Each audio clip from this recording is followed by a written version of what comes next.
আল্লাহ নবী ডাক দিয়ে বলেন, ইবনে আব্বাস রে, মক্কায় খবর দাও, আমরার হুসাইন আর নাই।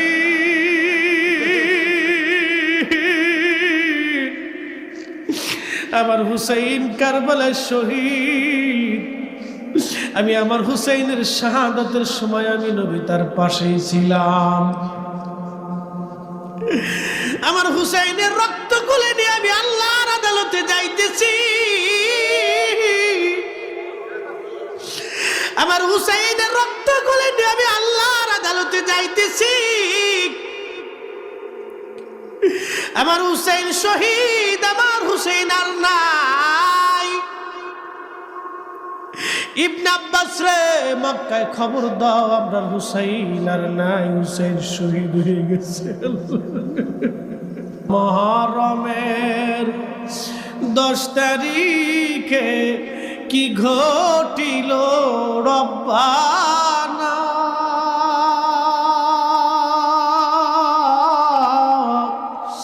কলিজা ফাটিয়া যায় রে, বলিতে সেই ঘটনা। হাসান শহীদ জহরেতে, হুসাইন শহীদ কারবালা।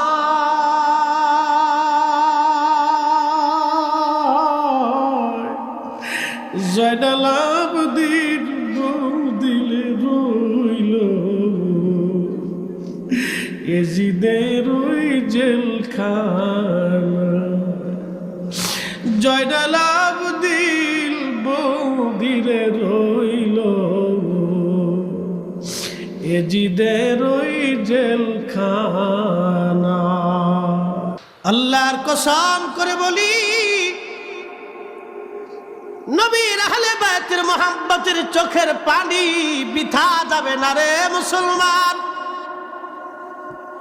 এই পানি কঠিন হাসরের মাঠে নবীর কদম মুবারক পর্যন্ত আমাদেরকে পৌঁছাবে। হাসরের মাঠে আল্লাহ নবী ডাক দিবে, উম্মত কি নিয়ে আসছো? একটা জবাব দিতে পারবো, ইয়া রাসূলুল্লাহ, জীবনের কোন নামাজ আমাদের নাই, জীবনের কোন রোজা আমাদের নাই। আপনি নবীর সঙ্গে সাহাবীরা যেভাবে ভালোবাসা করেছে ওইভাবে বাসতে পারি নাই। নবী গো, আপনার হুসাইনের করুণ কথাগুলি শুনে শুনে আমাদের চোখ বেয়ে বেয়ে পানি পড়েছিল। নবী গো, কঠিনে হাসবে পানির উসিলায় আপনি আমরার মাফ করে দেন। ইয়া রাসূলুল্লাহ,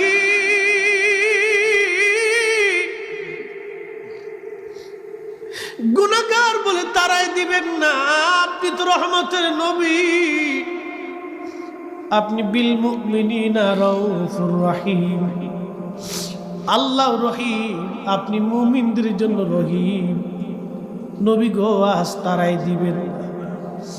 ওই চোখের পানির উসিলায় ভালোবাসার কারণে আপনি দয়া করে কদমে গোলাম হিসেবে মঞ্জুর করে নেন। হাসরের মাঠে এতটুকুনি বলার যোগ্যতা আমাদের আছে, আর তেমন কিছুই আমাদের হাতের মধ্যে নাই, তেমন কিছুই আমাদের নাই, তেমন কিছুই আমাদের নাই।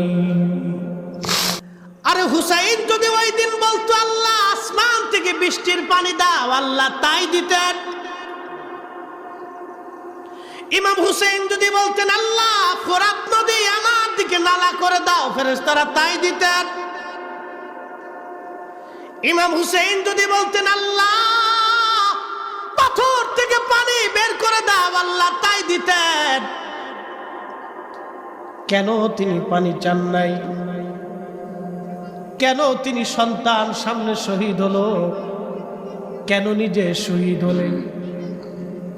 ইমাম হুসাইন নবীজি আল্লাহর কাছে যদি বলতেন আল্লাহ আমার কলিজার টুকরা বুকে করে পিঠে করে ওদেরকে বড় করেছি।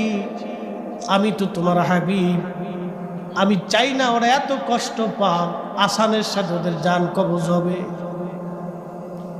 আল্লাহ পরিবর্তন করে দিতেন। নবীজি চাইলেন হুসাইন কষ্ট করবে 3 দিন, কিন্তু কিয়ামত পর্যন্ত হুসাইনের মহাব্বতে চোখের পানি যারা ফেলবে, আহলে বাইতের প্রেমে চোখের পানি যারা নজরানা দিবে, কিয়ামত পর্যন্ত ওই পানির বদলায় আল্লাহ রাশি রাশি গুনাহগুলি মাফ করে দেবে।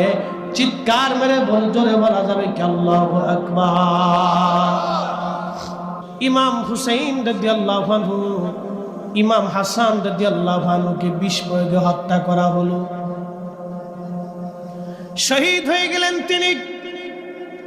শাহাদাতের সময়, অ্যাটেনশন, জাস্ট মিনিট আমার দিকে তাকান। ইমাম হাসান যখন বিষের প্রয়োগে একবারে সবুজ বর্ণ ধারণ করলেন, সারা শরীর সবুজ সবুজ হয়ে গেল। বিষের ক্রিয়া এতই কঠিন ছিল, হযরত ইমাম হাসান বললেন তাড়াতাড়ি আমার ভাই হুসাইনকে ডেকে নিয়ে আসো।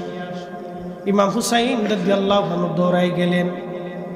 ভাইয়ের পাশে বসে বসে কাঁদতেছিলেন আর বলতেছিলেন, ভাইজান একটা বার বলে যান আপনাকে কে বিষ প্রয়োগ করেছে, একটু বলে দিয়ে যান। ইমাম হাসান একটা কথা বলেন, হুসাইন আমার আব্বাজানকে তারা শহীদ করেছে, আমাকেও তারা বিষ প্রয়োগ করেছে রে হুসাইন, এরপরে তোমার পালা আসবে। হুসাইন আমি চলে যাচ্ছি, দুনিয়ার থেকে ধৈর্য ধারণ করবে। শুনে রাখো, আমার এই বিষ প্রয়োগের মামলাটা দুনিয়ার কোনো রাজা বাদশার কাছে দিলাম না, এই মামলাটা আমি আল্লাহর আদালতে সমর্পণ করে গেলাম।